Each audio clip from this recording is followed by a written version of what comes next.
പ്രണയതാണ്ഡവം. രചന സംഭാഷണം രുദ്രപ്രിയ. ഭാഗം 7. രാവിലെ നേരത്തെ ഉണർന്ന് അമ്മയോടൊപ്പം അടുക്കളയിൽ കയറി ജോലിയെല്ലാം വേഗത്തിൽ ചെയ്തു തീർത്തു.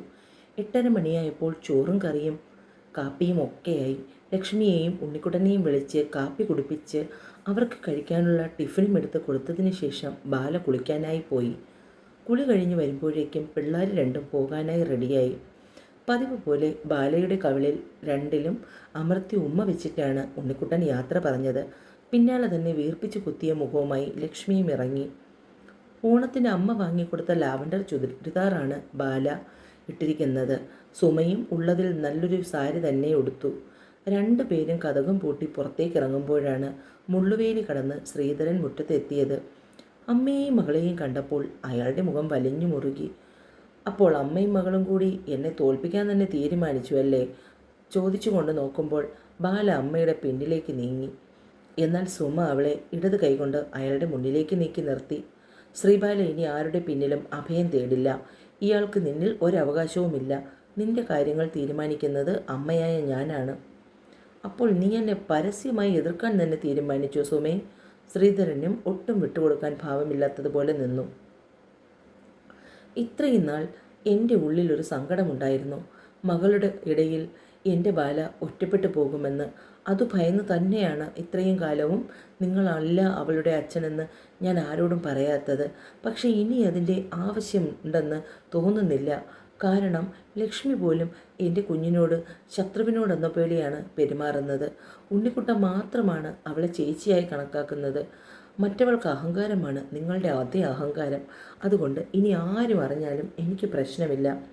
ഞങ്ങൾക്ക് പോകാൻ തിടുക്കമുണ്ട്. അയാളെയും മറികടന്ന് സുമ ബാലയെയും കൂട്ടി പുറത്തേക്ക് പോയി. ബാല അന്തം വിട്ട് അമ്മയെ തന്നെ നോക്കുകയായിരുന്നു. ഇത്രയുമൊക്കെ പറയാനുള്ള ധൈര്യം അമ്മയ്ക്കുണ്ടായിരുന്നുവെന്ന്. ശരിക്കും പറഞ്ഞാൽ സുമയുടെ ശരീരം കിടുകിട വിറയ്ക്കുകയായിരുന്നു. ശ്രീധരൻ്റെ മുന്നിൽ നിന്ന് അത്രയും പറഞ്ഞപ്പോൾ തൻ്റെ മകൾക്ക് വേണ്ടി അത്രയുമെങ്കിലും പറയണമല്ലോ എന്ന് ഒറ്റ ചിന്ത കൊണ്ടാണ് അത്രയും പറഞ്ഞത് തന്നെ. അല്ലെങ്കിൽ അവൾ ചോദിക്കുന്ന പോലെ അമ്മയ്ക്ക് എന്നെ വേണ്ടേ എന്ന ചോദ്യത്തിന് അർത്ഥമുണ്ടാകും. കൃത്യം 9:30 ആയപ്പോൾ തന്നെ അംഗൻവാടിയിലെത്തി. അവിടെ ചെന്ന് 10 മിനിറ്റ് നിന്നപ്പോഴേക്കും പ്രസിഡൻറ്റും വന്നു. പ്രസിഡൻറ്റ് തന്നെയാണ് ബാലയെ ടീച്ചർക്ക് പരിചയപ്പെടുത്തി കൊടുത്തത്. ഏകദേശം 30 വയസ്സിനോടടുത്ത് പ്രായം തോന്നിക്കുന്ന ഒരു പെൺകുട്ടി. വലിയ വണ്ണമൊന്നുമില്ലെങ്കിലും മാസം തികഞ്ഞതിൻ്റെ അവശതകളൊക്കെയുണ്ട്. രാഖി ടീച്ചറെ, ഇതാണ് ഞാൻ പറഞ്ഞ ശ്രീബാല. +2 ഡിസ്റ്റിങ്ഷനോടുകൂടി പാസ്സായ കുട്ടിയാണ്. തൽക്കാലം ടീച്ചർ പ്രസവ അവധി കഴിഞ്ഞ് വരുന്നത് വരെ ഇവിടെ കുഞ്ഞുങ്ങളുടെ കാര്യം ബാല നോക്കിക്കൊള്ളും. താൻ വന്നിട്ട് പോകാമെന്ന് കരുതി ഇരിക്കുകയായിരുന്നു. ഒരുപാട് കുട്ടികളൊന്നുമില്ല, 20 കുട്ടികളേ ഉള്ളൂ. പിന്നെ സഹായത്തിന് ഗോമതി ചേച്ചിയുമുണ്ട്. ബാലയ്ക്ക് എന്തെങ്കിലും സംശയമുണ്ടെങ്കിൽ എന്നെ വിളിച്ചാൽ മതി. എൻ്റെ ഫോൺ നമ്പർ തനിക്ക് തരാം. രജിസ്റ്ററിൽ പേരെഴുതുന്നതിനെ പറ്റിയും അറ്റൻഡൻസ് രജിസ്റ്റർ ചെയ്യുന്നതിനെ പറ്റിയും ഓരോ മാസവും അംഗൻവാടിയിൽ നിന്ന് സാധനങ്ങൾ കൈപ്പറ്റുന്ന ബുക്ക് ഒക്കെ ടീച്ചർ തന്നെയാണ് ബാലയ്ക്ക് കാണിച്ചു കൊടുത്തത്.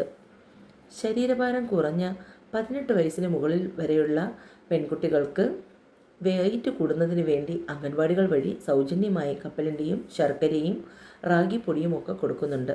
അങ്ങനെയുള്ള ആരെങ്കിലും വന്ന് അന്വേഷിക്കുകയാണെങ്കിൽ അവരുടെ ആധാർ കാർഡ് വാങ്ങി അഡ്രസ്സും ഫോൺ നമ്പരും എല്ലാം വാങ്ങി വെച്ചിട്ട് വേണം രജിസ്റ്ററിൽ ഉൾക്കൊള്ളിക്കാൻ. മാസം തോറുമുള്ള അവരുടെ സാധനങ്ങൾ സ്റ്റോക്ക് വരുന്നതിനനുസരിച്ച് വിളിച്ചു പറഞ്ഞു കൊടുത്ത് സൈൻ ചെയ്ത് വാങ്ങണം. എല്ലാം കേട്ട് കഴിഞ്ഞപ്പോൾ ബാല അന്താളിപ്പോടെ ടീച്ചറിൻ്റെ മുഖത്തേക്ക് നോക്കി. അയ്യോ ടീച്ചർ, എൻ്റെ കയ്യിൽ ഫോണില്ല. പ്രസിഡൻറ്റേ, അത് ബുദ്ധിമുട്ടാകുമല്ലോ. ഒരു ഫോൺ അത്യാവശ്യമാണ്. കാരണം മുകളിൽ നിന്ന് എന്തെങ്കിലും പരിപാടിയോ മറ്റോ ഉണ്ടെങ്കിൽ കുട്ടികളെ അതിലൊക്കെ പാർട്ടിസിപ്പേറ്റ് ചെയ്യിക്കാനും വീഡിയോ എടുത്ത് അയച്ചു കൊടുക്കാനുമൊക്കെ ഫോൺ ആവശ്യമാണ്. ടീച്ചർ പറയുമ്പോൾ ബാല അമ്മയെ ദയനീയമായി നോക്കി. ബാലയുടെ ആ നോട്ടം കണ്ടപ്പോൾ തന്നെ പ്രസിഡൻറ്റിന് കാര്യം മനസ്സിലായി അവരുടെ അവസ്ഥയും. അത് സാരമില്ല ടീച്ചറെ, തൽക്കാലം ഞാൻ ബാലമോൾക്കൊരു ഫോൺ വാങ്ങിക്കൊടുക്കാം. ആ എങ്കിൽ അതാണ് നല്ലത്. ടീച്ചർ കുഞ്ഞുമക്കളോടെല്ലാം യാത്ര പറഞ്ഞ് പുറത്തേക്ക് പോയി. 3 വയസ്സ് മുതൽ 5 വയസ്സ് വരെ പ്രായമുള്ള ഏകദേശം 20ഓളം കുട്ടികൾ. ചില കുട്ടികളൊക്കെ ഹിന്ദിക്കാരുടെ മക്കളാണ്. വീട്ടിലൊരു ഫോണുണ്ട്. തൽക്കാലം ഒരു സിം കാർഡ് എടുത്താൽ മതി. ആ ഫോൺ മോൾക്ക് ഉപയോഗിക്കാം. ഇവിടുത്തെ കാര്യങ്ങളിൽ എന്തെങ്കിലും ബുദ്ധിമുട്ടോ വല്ലതും ഉണ്ടെങ്കിൽ എന്നെ അറിയിച്ചാൽ മതി. പിന്നെ എന്തെങ്കിലും സംശയമോ മറ്റോ ഉണ്ടെങ്കിൽ രാഗി ടീച്ചറിനെ വിളിച്ച് ചോദിക്കാനും മടിക്കരുത്. ആ കൊച്ചിത്തിരി മനസാക്ഷിയുള്ള കൂട്ടത്തിലാണ്. ആഹാരം ഉണ്ടാക്കുന്നതിൻ്റെയും മറ്റു കാര്യങ്ങൾ ഗോമതി നോക്കിക്കോളും. എല്ലായിടത്തും മോളുടെ ഒരു കണ്ണെത്തണം, അത്രയേ ഉള്ളൂ. എന്നാൽ പിന്നെ ഞാൻ ഇറങ്ങട്ടെ. വൈകുന്നേരം ഇവിടെ നിന്ന് ഇറങ്ങുമ്പോൾ അതുവഴി വന്ന് രമണിയുടെ കയ്യിൽ നിന്ന് ഫോൺ വാങ്ങിക്കോ, ഞാൻ പറഞ്ഞേക്കാം. പ്രസിഡൻറ്റിൻ്റെ പിന്നാലെ തന്നെ ബാലയോട് യാത്ര പറഞ്ഞ് സുമയും പോയി. ആദ്യ ദിവസമായതുകൊണ്ട് കുഞ്ഞുങ്ങൾക്കാർക്കും അവളെ പരിചയമില്ലാത്തത് കൊണ്ട് ചിലർ അവളോട് അടുക്കാൻ വല്ലാത്ത പരിഭ്രമം കാണിച്ചു. എന്നാൽ ചില കുട്ടികൾ പെട്ടെന്ന് തന്നെ ബാലയുമായി കമ്പനിയായി. 10 മണി കഴിഞ്ഞപ്പോൾ കുഞ്ഞുങ്ങൾക്ക് ഉപ്പുമാവ് കൊടുക്കാനുള്ള സമയമായി. സൂചി ഗോതമ്പിൻ്റെ ഉപ്പുമാവായിരുന്നു. വാരി കഴിക്കാൻ അറിയാവുന്ന കുട്ടികൾക്ക് ഗോമതി ചേച്ചി പാത്രം മുന്നിലേക്ക് നീക്കി വെച്ച് കൊടുത്തു. തീരെ ചെറിയ കുഞ്ഞുങ്ങൾക്ക് ഭക്ഷണം കൊടുത്തതിന് ശേഷം ഗോമതി ചേച്ചി ഒരു പ്ലേറ്റിൽ ഉപ്പുമാവെടുത്ത് ബാലയ്ക്ക് കൊടുത്തു. മോള് രാവിലെ കാപ്പി എന്തെങ്കിലും ഒന്ന് കുടിച്ചിട്ട് വന്നാൽ മതി. ഇവിടെ വന്ന് നമുക്ക് കഴിക്കാം. ഉച്ചയ്ക്കുള്ള ആഹാരവും ഇവിടെ ഉണ്ട്. ഇവിടെയാണ് താമസമെങ്കിലും മോളെ ഞാൻ ഇതിനു മുൻപ് കണ്ടിട്ടേയില്ല. ഒരുപാട് വർത്തമാനം പറയുന്ന ഗോമതി ചേച്ചിയെ ബാലയ്ക്ക് ഇഷ്ടമായി. 3:30 മണി ആയതുപോലും അറിഞ്ഞില്ല. പിള്ളാരെയൊക്കെ വിളിക്കാൻ വരുന്ന അമ്മമാരും പുതിയ ടീച്ചറിനെ കണ്ട് വിശേഷങ്ങൾ തിരക്കിയാണ് പോയത്. പലരും അവളോട് ഫോൺ നമ്പർ ചോദിച്ചെങ്കിലും നാളെ തരാമെന്ന് പറഞ്ഞു ബാല. ഗോമതി ചേച്ചിയോടൊപ്പമാണ് പ്രസിഡൻറ്റിൻ്റെ വീട് വരെ ബാല പോയത്. അവിടെ എത്തിക്കഴിഞ്ഞപ്പോൾ ഗോമതി ചേച്ചി അവരുടെ ഭാഗത്തേക്ക് നീങ്ങി.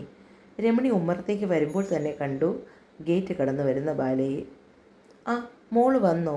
സതേട്ടൻ പറഞ്ഞായിരുന്നു ഫോൺ വാങ്ങാൻ അല്ലേ? കയറി വാ. ബാല അകത്തെ കൈവരിയിൽ കയറിയിരുന്നു. അവരുടെ കയ്യിൽ നിന്നും ഫോൺ വാങ്ങുന്നതിന് ബാലയ്ക്ക് വല്ലാത്ത മടിയുണ്ടായിരുന്നു.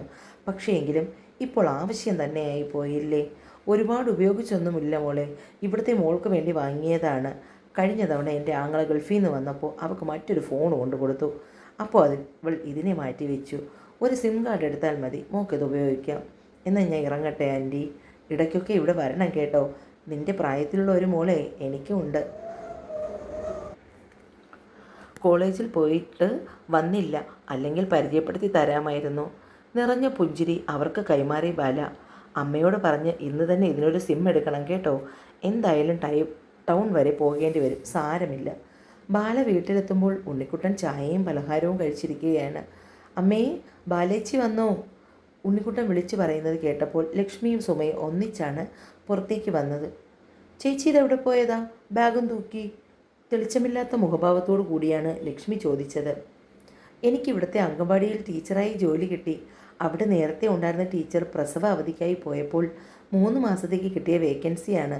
ബാല പറയുമ്പോൾ ലക്ഷ്മി അതിശയത്തിൽ അമ്മയെ നോക്കി. അമ്മ എന്നിട്ട് ഒരു വാക്ക് ഞങ്ങളോട് പറഞ്ഞില്ലല്ലോ. അവൾക്ക് ദേഷ്യം വന്നു ബാലയ്ക്ക് ജോലി കിട്ടിയെന്നറിഞ്ഞപ്പോൾ. അല്ലെങ്കിൽ തന്നെ ചേച്ചിയെ കാണാൻ അമ്മയെപ്പോലെ വെളുത്ത ഉരുണ്ട ശരീരവും നിറച്ചു മുടിയും. മേക്കപ്പ് ഒന്നും ചെയ്തില്ലെങ്കിൽ പോലും എപ്പോഴും ആ മുഖത്ത് എന്ത് പ്രസന്നതയാണ്. ഇപ്പോൾ ജോലിയും കൂടി കിട്ടി. ലക്ഷ്മി ഇപ്പോൾ പോളിടെക്നിക്കിൽ. അത് കഴിഞ്ഞ് തുടർന്ന് പഠിക്കണമെന്ന് അവളുടെ ആഗ്രഹത്തിന് അച്ഛൻ നേരത്തെ സമ്മതം കൊടുത്തതുമാണ്. അതിനിടയിൽ ഇങ്ങനെയൊരു ജോലിക്ക് പോകുന്ന കാര്യത്തെക്കുറിച്ച് സ്വപ്നത്തിൽ പോലും വിചാരിച്ചില്ല. ഇനിയിപ്പോൾ 3 മാസം ജോലി ചെയ്യുമ്പോൾ ചേച്ചിക്ക് നല്ല ശമ്പളം കാണും. എല്ലാം കൂടി ആലോചിച്ചപ്പോൾ ലക്ഷ്മിക്ക് വല്ലാത്ത നിരാശ തോന്നി. നീ എന്താ മോളെ വന്ന പാടെ അവിടെ തന്നെ നിൽക്കുന്നത്? പോയി വേഷം മാറി വാ, അമ്മ കഴിക്കാൻ എടുത്തു തരാം. ഉണ്ണിക്കുട്ടനും സുമയും കൂടി അന്നത്തെ വിശേഷം മുഴുവനും ബാല പറയുന്നത് കേട്ടിരുന്നു. നാളെ വരുമ്പോൾ എനിക്കും കൂടി ആ സൂചി ഗോതമ്പ് മാവിൻ്റെ ഉപ്പുമാവ് അല്പം കൊണ്ടുവരണേ. ഉണ്ണിക്കുട്ടൻ ആദ്യത്തെ ആവശ്യം അതായിരുന്നു. അത് പറഞ്ഞപ്പോഴാണ് താൻ ഓർത്തത്. ചേച്ചിയുടെ ബാഗ് എടുത്തുകൊണ്ട് വാ. ഗോമതി ചേച്ചി വൈകുന്നേരം കുഞ്ഞുങ്ങൾക്ക് കൊടുക്കാനുണ്ടാക്കിയപ്പോൾ അധികം വന്ന ഉപ്പുമാവ് ഒരു പേപ്പറിൽ പൊതിഞ്ഞ് തന്നിട്ടുണ്ട്, മോൻ അതെടുത്ത് കഴിച്ചോ. ഉണ്ണിക്കുട്ടൻ സന്തോഷത്തോടു കൂടി ബാലയുടെ ബാഗിൽ നിന്ന് ഉപ്പുമാവ് എടുത്ത് വരുമ്പോൾ അതുവരെ കുറ്റവും കുറവും പറഞ്ഞ് കുശുമ്പ് കുത്തി നിന്ന ലക്ഷ്മി ഉപ്പുമാവിൻ്റെ പങ്ക് പറ്റാനെത്തി. ഇത്രയും നേരം ചേച്ചി എന്തൊക്കെയാ പറഞ്ഞത്, എന്നിട്ടിപ്പോൾ നാണമില്ലാതെ വന്നിരിക്കുന്നു. ഉണ്ണിക്കുട്ടൻ എടുത്തടിച്ചതുപോലെ പറഞ്ഞപ്പോൾ ലക്ഷ്മിക്ക് വാശിയും ദേഷ്യവും തോന്നി. നിനക്ക് മാത്രം തിന്നാൽ മതിയോ? എനിക്കും വേണം. 2 പേരും കൂടി അടി ഉണ്ടാക്കാതെ കഴിച്ചാലേ ഞാൻ നാളെയും കൊണ്ടുവരൂ. പ്രസിഡൻറ്റിൻ്റെ വീട്ടിൽ നിന്ന് തന്ന മൊബൈലും കൂടി കണ്ടപ്പോൾ ലക്ഷ്മിക്ക് ഭ്രാന്ത് പിടിക്കുന്ന പോലെയായി. സിം കാർഡ് എടുക്കുന്നതിന് വേണ്ടി ചേച്ചിയും അമ്മയും കൂടി പോകാൻ ഇറങ്ങിയപ്പോൾ അവളുടെ മുഖം വീർത്ത് കുത്തി. എല്ലാം എടുത്തുകൊണ്ട് പുറത്തേക്ക് ഇറങ്ങുമ്പോഴാണ് ശ്രീധരൻ വന്നത്. എവിടേക്കാ സന്ധ്യയ്ക്ക് അമ്മയും മോളും കൂടി ഒരുങ്ങി പോകുന്നത്? അയാളുടെ ചോദ്യം കേട്ടപ്പോൾ തന്നെ സുമയ്ക്ക് ദേഷ്യം വന്നു. ബാലയ്ക്ക് അംഗൻവാടിയിൽ കൊണ്ടുപോകാൻ ഒരു ഫോൺ പ്രസിഡന്റിൻ്റെ വീട്ടിൽ നിന്ന് കൊടുത്തു. അതിനൊരു സിം കാർഡ് എടുക്കാൻ പോകുന്നതാണ്. ഫോണോ? അവൾക്കിപ്പോൾ ഫോണിൻ്റെ ആവശ്യം എന്താ? ശ്രീധരൻ്റെ നെറ്റി ചുളിഞ്ഞു. അവിടെ പിള്ളേരുടെ പരിപാടിയോ എന്തൊക്കെയോ കാര്യങ്ങൾ വീഡിയോ എടുത്ത് അയക്കാനുണ്ട്. അതിനുവേണ്ടി പ്രസിഡന്റ് കൊടുത്തതാണ്. ആര് കൊടുത്തതാണെങ്കിലും ശരി, അത് ഉപയോഗിക്കേണ്ട ആവശ്യമില്ല. ഇനി സ്വന്തമായിട്ട് ഫോൺ കൂടി ഉണ്ടെങ്കിൽ മോളുടെ തോന്നിയാസങ്ങൾക്കൊക്കെ നടക്കുമല്ലോ. കയറിപ്പോയടി അകത്തേക്ക്. ഇപ്പോൾ ഒരിടത്തും പോവണ്ട. അമ്മയുടെയും മോളുടെയും തുള്ളൽ ഞാൻ തീർക്കുന്നുണ്ട്. തുടരും രുദ്രപ്രിയ. ഞാൻ എത്തിയിട്ടുണ്ട്. എല്ലാവർക്കും എൻ്റെ ചാനൽ കാണുകയും കേൾക്കുകയും ചെയ്യുന്നവർ സ്റ്റോറി ഇഷ്ടമായാൽ സബ്സ്ക്രൈബ് ചെയ്യണേ കൂട്ടുകാരെ.